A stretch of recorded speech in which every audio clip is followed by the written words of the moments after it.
हंसो मते नहीं तो चमाट मार दूंगा।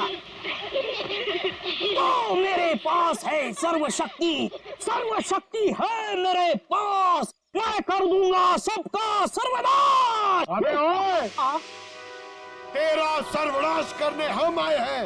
और कौन हो आप लोग? गबरू देख तेरे पैर आ गए। जाओ यहाँ से, रावण का सीन चल रहा है। ओए, हम इतना सीन देखने नहीं आए, तेरे इस नाटक से पर्दा उठाने आए, समझा? पर्दा उठाने? पर्दा तो कब का उठ चुका है। जाओ, डिस्टर्ब मत कराओ। मैं हूँ रावण।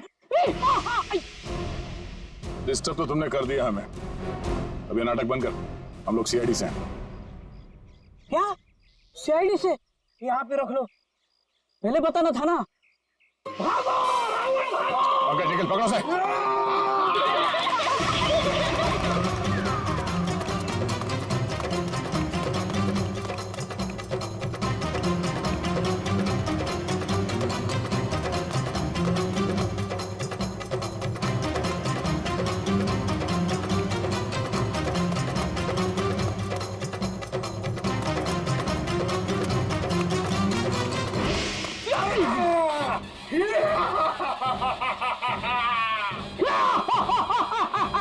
आओ, युद्ध के लिए तैयार हो जाओ।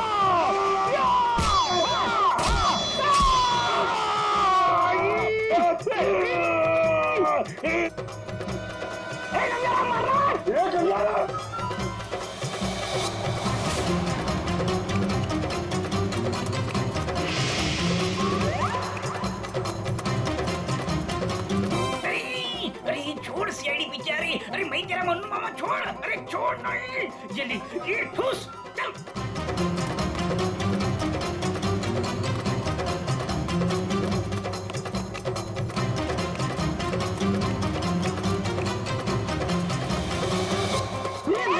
कहाँ भाग रहे हो? अरे भाग, पीछे सीआईडी है, भाग भाग।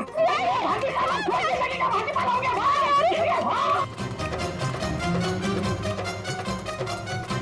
सीआईडी पीछे भाग, मेरे पीछे पीछे भाग। भाग भाग को भाग। अरे भाग, सीआईडी पीछे भाग भाग। अरे आगे भी सीआईडी, पीछे भी सीआईडी, यहाँ पानी। बहुत भाग दौड़ कर लिया, चुपचाप खड़े रहे। जरा सा भी हिला ना तो जितने सारे सब एक साथ फोड़ दूंगा। साहब ये भाड़े के हैं साहब। अबे तू रावण है क्या पीटी उषा? नहीं मारू, नहीं सर, मारू। नहीं सर, इतना दौड़ाता है? सब अब ये बताओ, तुम लोगों ने राकेश का खून क्यों किया? नहीं साहब, हमने किसी को नहीं मारा। डरे हुए चूहे की तरह भाग क्यों रहा था? हाँ? अरे सीआईडी बोले तो डर के मारे भाग निकल गई। नहीं सब ये भाड़े का है। भाड़े का? हाँ। ये भी? नहीं, वो अब सच सच बता, कत्ल से ठीक पहले तुम लोगों ने वहाँ हॉस्पिटल के बाहर एक्सीडेंट का नाटक क्यों किया था? हमारी कोई गलती नहीं है सर। उस लड़की ने कहा था हमें ये सब करने के लिए। लड़की? कौन सी लड़की? जिसने एक्सीडेंट का नाटक किया। नाम क्या उस लड़की का? पहचानते उसे? कहाँ मिले थे उससे? नाम तो नहीं पता, हम नहीं मिले। वो हमें मिलने आई थी चौल में। हाँ, परसों रात को ही बोली। तो मेरे एक्टिंग से बहुत इम्प्रेस। आपने देखा ना अभी मेरी एक्टिंग एकदम रियल है कि नहीं है? हाँ, बहुत अच्छी एक्टिंग करते हो, बहुत अच्छे भागते हो तुम। ये बताओ कि इस लड़की ने तुमसे कहा क्या था? उसने मुझे रोल ऑफर किया रियलिटी शो के लिए और बोले हर जगह ना छुपे कैमरे होंगे, तुम्हें बस है कि नहीं रोड एक्सीडेंट का नाटक करना है। भाई को तो बोलना। हाँ, अच्छा, फिर तुम दोनों ने भेष क्यों बदला? उस लड़की ने कहा था हमें भेष बदल के एक्टिंग करने के लिए। देख, तेरे बचने का सिर्फ एक ही रास्ता है। जो कुछ भी उस लड़की के बारे में जानता है बता। उसे पहचान सकता है तू? नहीं पहचान सकता। और जब भी मिली है ना, वो ऐसे चेहरे पे स्कार्फ पहन के आती थी और काला चश्मा। रात को भी कैसे चेहरा दिखेगा? अरे जब हॉस्पिटल में एक्सीडेंट हुआ था तब तो उसकी शक्ल देखी होगी ना तुमने? नहीं, वो खून से एकदम लथपथ, एकदम लाले लाल था मुंह, पहचान में नहीं आया। अच्छा, उसे किसी से बात करते हुए सुना? नहीं सुना तो नहीं।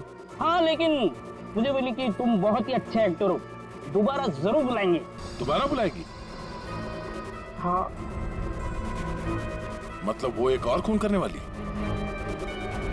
ले चलो ने। साहब, हमें तो साहब, वो लड़की है, लड़की। तुम्हें एक काम बोला था मैंने और वो भी तुम भूल गए। कभी ऐसा हो जाता है। नहीं, ये जो हुआ है ना जानबूझकर हुआ है। जानबूझकर तुमने सनस्क्रीन घर पे छोड़ा है ताकि मैं या धूप में काली पड़ जाऊं और अपने कजिन की शादी में सबसे गंदी लगूं। सॉरी डार्लिंग, हम तुम्हारी कजन की शादी में नहीं जा पाएंगे। वो क्या है ना कि मुझे ऑफिस से छुट्टी नहीं मिली। मुझे पता था, जानबूझकर तुमने छुट्टी नहीं ली ना ताकि मैं अपनी कजिन की शादी में ना जा पाऊं। अरे नहीं बाबा, ऐसा नहीं है। अभी पिछले हफ्ते तुम्हें गोवा घुमाने के लिए मैंने छुट्टी ली थी। अब छुट्टी लूंगा ना तो बॉस मेरी हमेशा के लिए छुट्टी कर देगा। तो क्या हुआ, दूसरी नौकरी ढूंढ लेना। वैसे भी ये नौकरी कौन सा सोना बरसा रहा है हम पर। दूसरी नौकरी? अरे तुम्हारे चक्कर में पहले 3 नौकरियां छोड़ चुका हूं मैं। ये गलती भी अब मेरे ही ऊपर। सारी गलती ना तुम मेरे ऊपर ही डालो। तुमसे शादी को की थी मैंने। हाँ यार, ये सवाल मैं अपने आप से भी पूछ रहा हूँ, आखिर मैंने शादी की ही क्यों? अरे भाई छोड़ो यार ये झगड़ा वगड़ा सब ठीक हो जाएगा। अरे कुछ भी सही नहीं होगा यार। मेरी एक बात ध्यान से सुनना, कभी शादी मत करना। पति बनने के बाद ना सारी अकल घास चरने चली जाती है। क्या तुम ये सोचते हो मुझसे शादी करके पछता रहे हो ना? हाँ, नहीं डार्लिंग। मैं अपने मायके जा रही हूँ। अरे सुनो तो सही। तुम रहो अकेले। अरे डार्लिंग मेरी बात तो सुनो। अब तो तुम्हें कोई प्रॉब्लम नहीं होगी ना? अरे सुनो, सॉरी डार्लिंग, प्लीज मेरी बात तो सुनो। अरे मुझे नहीं सुनना है। अरे मेरी बात तो सुनो। तुम रहो, तुम अकेले रहना चाहते हो ना? प्लीज मेरी बात तो सुनो। तुम खुश रहोगे ना? अरे ये क्या बात? मैं नहीं सुनने वाली। अरे प्लीज डार्लिंग मेरी बात तो सुनो।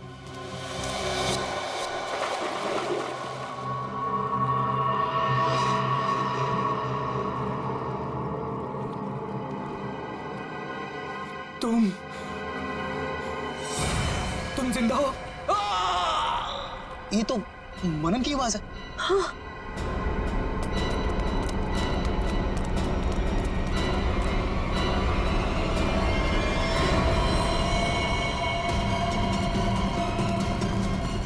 मनन, मनन, ये तो मर गया। मनन,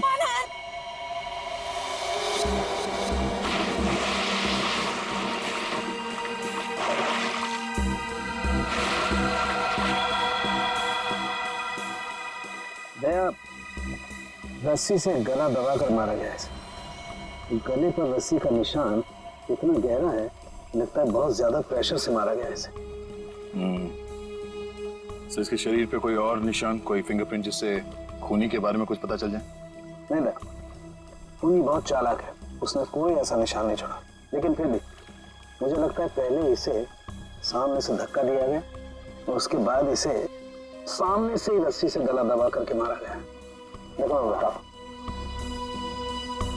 अगर इस रस्सी को गले की तरफ रख के कोई पीछे की तरफ से खींचेगा तो ये निशान ऊपर की तरफ आएगा ऐसे। अगर इस रस्सी को कोई इंसान सामने की तरफ से गले की तरफ दबाएगा बहुत प्रेशर के साथ, तो निशान सीधा आएगा। और ये निशान यही बता रहा है कि इसे सामने से दबाया गया। देखो ये सीधा निशान, ऊपर की तरफ नहीं।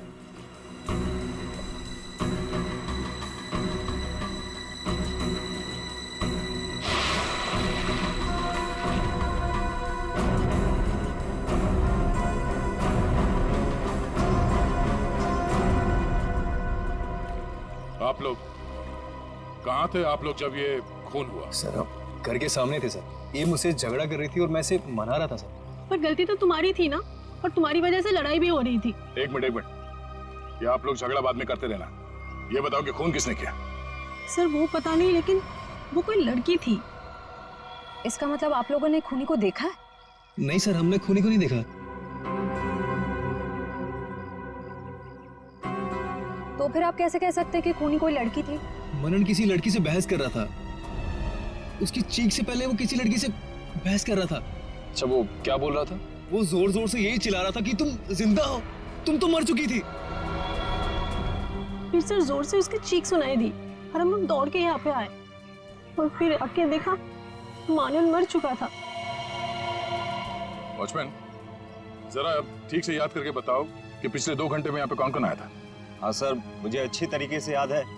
मैं पूरा टाइम गेट पे ही ड्यूटी कर रहा था और साहब मेम साहब और मनन साहब के अलावा यहाँ पे कोई नहीं आया। हो सकता है किसी और रास्ते से कोई अंदर आया हो। सर इस घर के चारों ओर तो यहाँ घुसना नामुमकिन है ना। कोई तो जरूर आया है अंदर। वो अंदर आया, खून किया और चला गया। और स्विमिंग पूल को चेक किया, कुछ मिला? सर ये बिना ढक्कन की बोतल के अलावा कुछ भी नहीं मिला सर, मगर पानी क्या मस्त है, ठंडा ठंडा, बहुत मजा आ रहा है।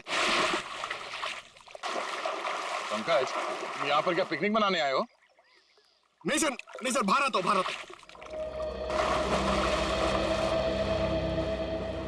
ये लड़की कौन है जिसे मनन देख के कह रहा था कि तुम जिंदा कैसे हो सकती हो, और वो यहाँ आई कैसे? सर वहाँ हॉस्पिटल में भी सारे खिड़की सारे दरवाजे अंदर से बंद थे। वो लड़की किसी तरह राकेश के कमरे में घुसी, उसका खून करके वहाँ से भाग गई, जबकि राकेश की माँ वहीं कमरे में मौजूद थी। फिर भी उन्हें कुछ पता नहीं चला। सर यहाँ बंगलों में भी वो लड़की किसी तरह बंगलों के अंदर घुसी, मनन का खून किया और यहाँ से भाग गई, फिर भी इन्हें कुछ पता ही नहीं चला। सर इस केस में एक ही चीज कॉमन है, लड़की। वहाँ हॉस्पिटल में भी शक एक लड़की की तरफ जा रहा था और यहाँ पे भी शक एक लड़की की तरफ जा रहा है। सर ये केस सॉल्व हो गया सर। मैं आपको बताता हूं, ये एक बहुत खूंखार आत्मा है सर, जो एक लड़की की बॉडी में घुस के ये सब पूरा कांड करे। पंकज, तुम्हें क्या फ्रेडी की बीमारी लग गई है? हाँ? ये आत्मा क्या है? निखिल, चलो इन्हें फोटो दिखाओ, देखो पहचानते हैं क्या? ये आप लोग इसे पहचानते हैं? सर ये तो मनन का फ्रेंड राकेश है। मनन और राकेश दोनों कॉलेज में एक साथ पढ़ते थे। कई बार मिले भी हैं इससे मनन की पार्टी में, और फिर सर कई बार हमारे घर पे भी आए हैं। राकेश की मौत के बाद मनन काफी डिस्टर्ब था, इसलिए मनन को हमने अपने साथ बुला लिया। तो हो सकता है कि दोनों का खून ही कोई एक ही हो, और उसे पता था कि मनन उसे कहाँ मिलेगा। पर सर हमारे सामने अब भी वही सवाल है, वो लड़की इस बंगलों के अंदर आई तो आई कैसे? हाँ सर, कोई आदमी आसमान चीर के या फिर जमीन फाड़ के थोड़ी आ सकता है, ये जरूर कोई आत्मा।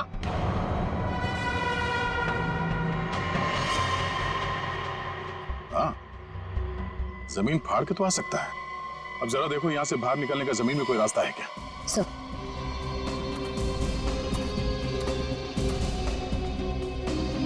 ये फोटो देखो, इसे पहचानते हो आप लोग? फोटो में तो कुछ साफ नहीं दिख रही है, कुछ पता नहीं चल रहा है। ये देखो। सर मैं इसको नहीं पहचानता, ये कौन है ये सर? ध्यान से देखिए, शायद कोई निशानी हो जिसे पहचान लो।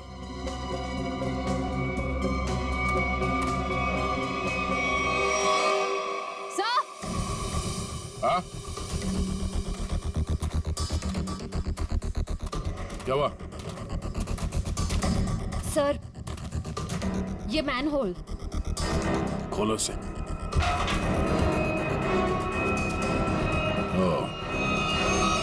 तो ये है उस खूनी के आने जाने का रास्ता। तो खूनी यहीं से आया होगा, उसे सब पता था कहां से अंदर आना है और खून करके कहां से निकलना है। ये काम करो, देखो जरा ये रास्ता कहां पे खुलता है। राकेश का हॉस्पिटल में खून और मनन का स्विमिंग पूल में गला घोटकर मार देना, दोनों हादसों में कोई ना कोई कनेक्शन जरूर है। लगता है कोई बदला ले रहा है इससे। हाँ सर, 7 साल पुराना बदला। क्या 7 साल पुराना बदला? जी सर। सर ये 2 लोग जो मरे हैं, राकेश और मनन, ये 7 साल पहले जूनियर टेक्निकल कॉलेज में मिले थे और दोनों बहुत जल्द अच्छे दोस्त बन गए थे। और उसी साल एक हादसा भी हुआ था सर। वो क्या? सर एक कार रेसिंग कंपटीशन में एक कार एक्सीडेंट में एक लड़का और लड़की मारे गए थे, और उसी कंपटीशन में ये राकेश और मनन भी थे। इन लोगों ने वो कंपटीशन जीती भी थी। मगर सर उस हादसे का इन दोनों की मौत से क्या ताल्लुक है? सर वो जो लड़की मरी थी वो ये है सर, नैना। अरे सर ये तो वही लड़की है जो कार एक्सीडेंट करके हॉस्पिटल आई थी जिस दिन राकेश एडमिट था। और ये है उसका असली चेहरा। सर मैंने इस लड़की की फोटो दिखाकर कंफर्म कर लिया गबरू से।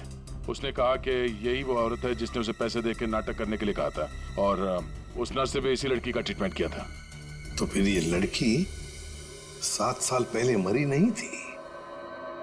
सर उस एक्सीडेंट में एक लड़का और लड़की मारे गए थे, और पोस्टमार्टम रिपोर्ट और फिंगरप्रिंट से तो यही कंफर्म हुआ है। तो फिर ये मरी हुई लड़की जिंदा कैसे हो गई? जयवंती, ये लड़की जिंदा नहीं हुई, नैना जिंदा नहीं हुई। नैना की जगह कोई ये और ही लड़की है, कोई और है। सर मैंने इस नैना की पूरी डिटेल्स निकाली है। उसका इस दुनिया में कोई भी नहीं था, अनाथ थी वो। तो फिर दया ये बदला ले कौन सकता है? सर उसी कार रेसिंग कंपटीशन में राकेश और मन्नान का एक और दोस्त भी था, विक्रांत।